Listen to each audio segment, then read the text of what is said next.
Apa kabarnya? Agak sakit Bu. Nah, yang lain tetap semangat ya walaupun ada beberapa teman kita yang tidak hadir. Nah, sebelum mulai pembelajaran, coba cek kiri kanannya dulu sebelum mulai pembelajaran. Oke, jika tidak ada sampah, mari kita berdoa dulu sebelum memulai pembelajaran. Kita baca basmalah bersama-sama. Bismillahirrahmanirrahim. Nah, hari ini kita belajar materi pembelajaran sejarah kebudayaan Islam. Nah, materi kita hari ini yaitu tentang lembaga pendidikan Islam di Indonesia pada masa modern. Dulu siapa di sini Anda yang tamatan madrasah? Ada? Ada madrasah mana? Solo dulu? SMP-nya? MTS Dinia. Nah, MTS itu merupakan salah satu termasuk ke dalam salah satu kategori lembaga pendidikan modern yang akan kita pelajari saat ini. Nah, tujuan dari pembelajaran kita hari ini yaitu supaya Anda tahu apa saja sekolah-sekolah yang Anda kenal ini yang termasuk pada lembaga modern. Nah, ada juga ada yang pernah belajar di minggu lalu kita sudah belajar tentang masa klasik ya. Nah, dulu Anda pernah belajar di TPA di masjid. Nah, itu salah satu lembaga pendidikan yang berbasis tradisional dan itu sudah ada pada zaman dahulu, mulai dari zaman dahulu hingga sekarang masih ada ya, walaupun tidak banyak. Nah, oke, latar belakang dari lembaga pendidikan modern itu yang adalah pada masa modern pendidikan Islam di Indonesia itu dimulai sekitar abad ke-19 dan hingga ke awal abad ke-20 bersamaan dengan masuknya pengaruh kolonialisme Belanda yang melakukan gerakan pembaharuan tajdid. Nah, gerakan pembaharuan tajdid ini juga sudah kita pelajari 2 minggu yang lalu, yaitu gerakan yang menunjukkan memajukan gerakan tajdid atau pembaharuan Islam yang menghilangkan apa?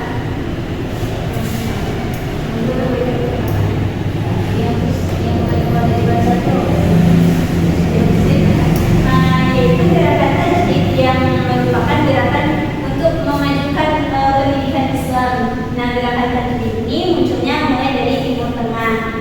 Nah, tadi sudah kita bahas di awal itu ada madrasah kan, lembaga pendidikan yang pertama itu ada madrasah seperti yang madrasah Sanawiyah, madrasah Aliyah itu termasuk kepada lembaga pendidikan modern. Nah, di Indonesia madrasah ini lahirnya pada awal abad ke-20 sebagai respon kaum muslimin terhadap sistem pendidikan Islam di Indonesia.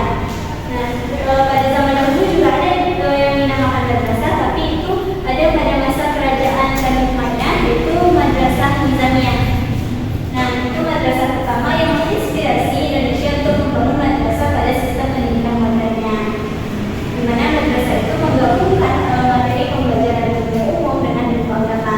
Kemudian ada tokoh-tokoh yang mendirikan madrasah, namanya yaitu ada Syekh Abdullah Ahmad. Nah, beliau ini mendirikan pada mulai 1842 hingga 1960, di mana beliau pertama kali dikenal sebagai pendiri dari Madrasah Adabiyah di Padang. Nah, Madrasah Adabiyah ini merupakan madrasah pertama yang mengadopsi sistem kelas yang kita kenal seperti saat ini. Nah, itu beliau adalah salah satu tokoh yang pertama kali mengadopsi sistem ini. Nah, yang kedua ada Syekh Muhammad Taib Umar. Nah, beliau mendirikan yang namanya Madrasah School di Batu Sangkar pada tahun 1909 dan mendekatkan pada pemurnian ajaran Islam.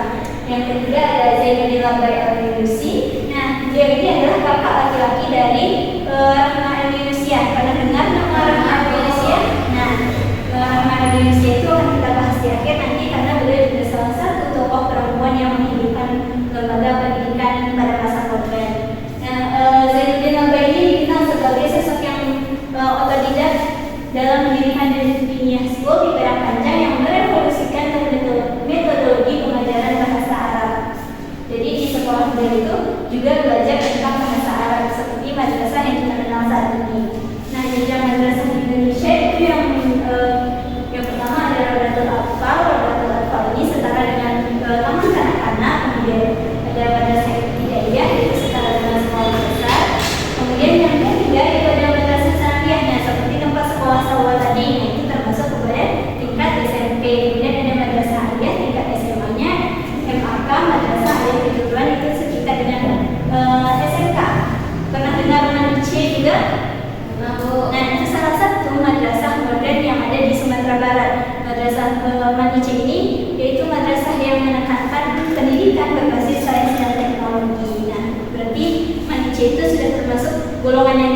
gitu dalam madrasah atau lembaga pendidikan di Indonesia. Kemudian ada fase penting madrasah pada era 1945 sampai 1974 madrasah swasta madrasah swasta mulai didirikan di Indonesia. Kemudian di SKP 3 Menteri 1975 itu madrasah diakui sebagai setara dengan sekolah pada umumnya, sekolah yang kita kenal sekarang. Itu dideklarasikan melalui SKP 3 Menteri 1975. Nah, yang ketiga itu berdasarkan Undang-Undang Nomor 2 tahun 1989 itu menyampaikan atau mendeklarasikan bahwa madrasah itu resmi menjadi bagian dari sistem pendidikan nasional di Indonesia. Hal ini diresmikan juga dalam organisasi Islam. Organisasi Islam ini seperti yang kita kenal di Indonesia yang paling terkenal itu ada dua biasanya, yaitu Muhammadiyah dan Nahdlatul Ulama. Nah, Nahdlatul Ulama dua organisasi ini merupakan organisasi yang mempelopori adanya lembaga pendidikan Indonesia pada masa modern. Nah, pada abad ke-20 itu masa kebangkitan organisasi Islam di Indonesia. Bangkit itu didorong oleh 3 faktor. Yang pertama itu gerakan pembaharuan Islam yang dipelopori oleh Muhammad Abduh dan Jalaluddin Al-Afghani. Yang kedua itu kesadaran nasionalisme yang membangkitkan untuk melawan kolonialisme Belanda. Kemudian yang ketiga itu ada kebutuhan akan lembaga pendidikan Islam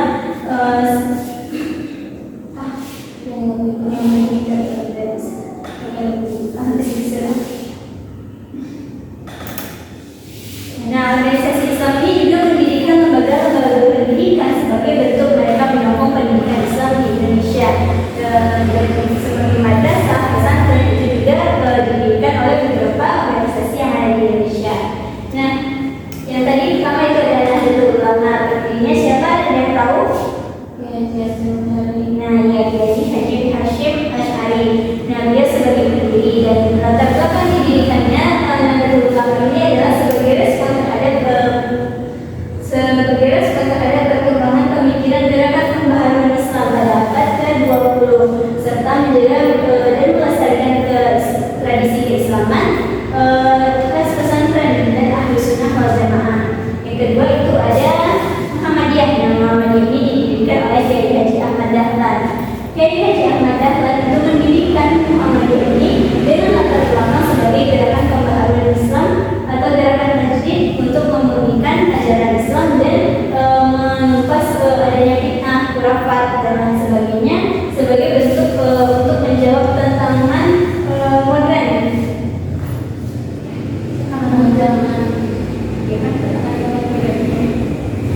Ya kan? Iya.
UIN ini merupakan salah satu tingkat pendidikan atau tempat berkembangnya ilmu pengetahuan agama yang paling tinggi pada jenjang pendidikan. Nah, pencetus dari PTAI ada 3. Yang pertama yaitu Muhammad Hatta, Muhammad Nasir, Kiai Haji Hasyim Asy'ari, yaitu tokoh-tokoh yang merupakan penggagas berdirinya PTAI ini atau STI pada 8 Juni pada 1945 sebelum kemerdekaan Indonesia. Nah, kemudian bertransformasi menjadi UI di Yogyakarta, kemudian STI ini menjadi periode bagi penyelenggaraan perguruan tinggi agama Islam di Indonesia. Kemudian ada Profesor kemudian ada Profesor Kiai Haji Saifuddin, Kementerian Agama RI yang berperan dalam pengembangan PTAI di Indonesia. Dan terakhir itu ada Rahma Yunisian. Rahma Yunisian ini yang dibukakan tadi, yaitu seorang tokoh perempuan yang mendirikan sekolah madrasah khusus perempuan yang bertujuan untuk memajukan pendidikan bagi perempuan agar pendidikan perempuan itu setara dengan pendidikan laki-laki. Nah, kemudian ada dampak dari PTAI. Dampaknya yaitu PTAI ini mencetak jutaan sarjana muslim yang menjadi guru agama, hakim agama di pengadilan, penyuluh agama, dosen, peneliti, serta pemimpin masyarakat. Yang kedua itu ada banyaknya ulama yang lulusan PTAI ini menjadi jadi tokoh-tokoh yang berkontribusi dalam perumusan fatwa MUI. Yang ketiga itu ada UIN atau YAIN yang menghasilkan peneliti-peneliti Islam yang kontekstual yang mempertemukan Islam dengan tantangan modernisasi yang seperti kita temui pada saat ini.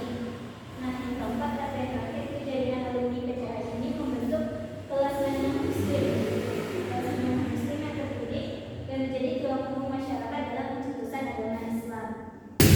Nah, karena Anda semuanya sudah paham, sekarang silakan didiskusikan tugas yang sudah Ibu sediakan karena pembelajaran materi ini bersambung dengan materi sebelumnya, yaitu lembaga pendidikan klasik yang ada di Indonesia. Jadi silakan Anda kelompokkan mana yang termasuk lembaga pendidikan modern, mana yang termasuk kepada lembaga pendidikan klasik. Silakan didiskusikan sama temannya ya.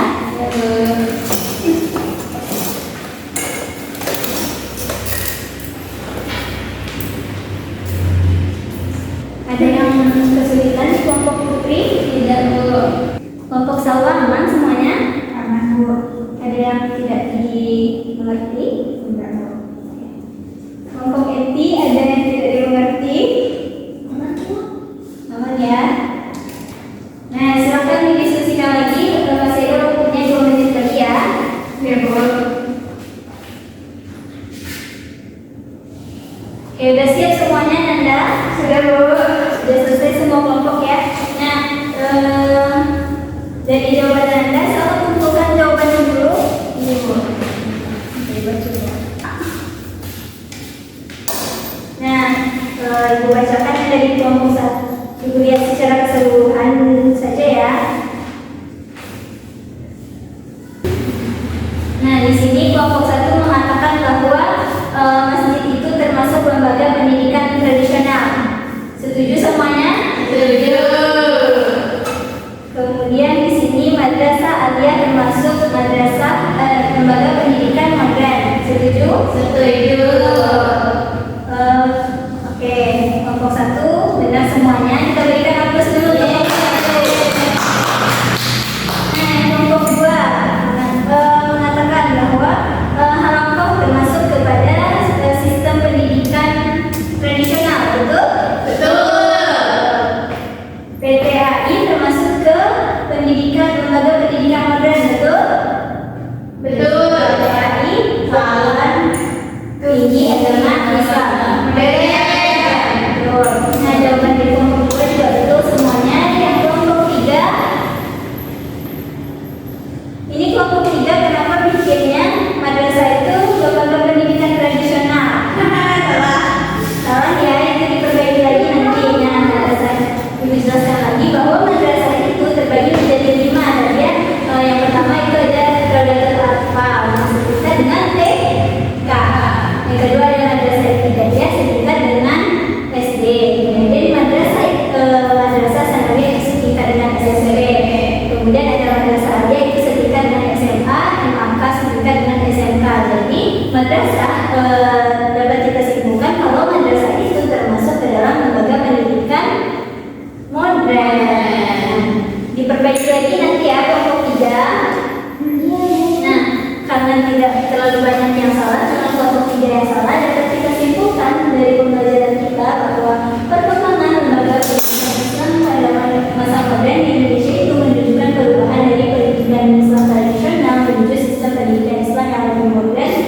lebih terstruktur dan terorganisasi. Dan perubahan ini ditandai dengan lahirnya madrasah. Tadi ya, ingat ya kelompok 3 itu ada madrasah, ada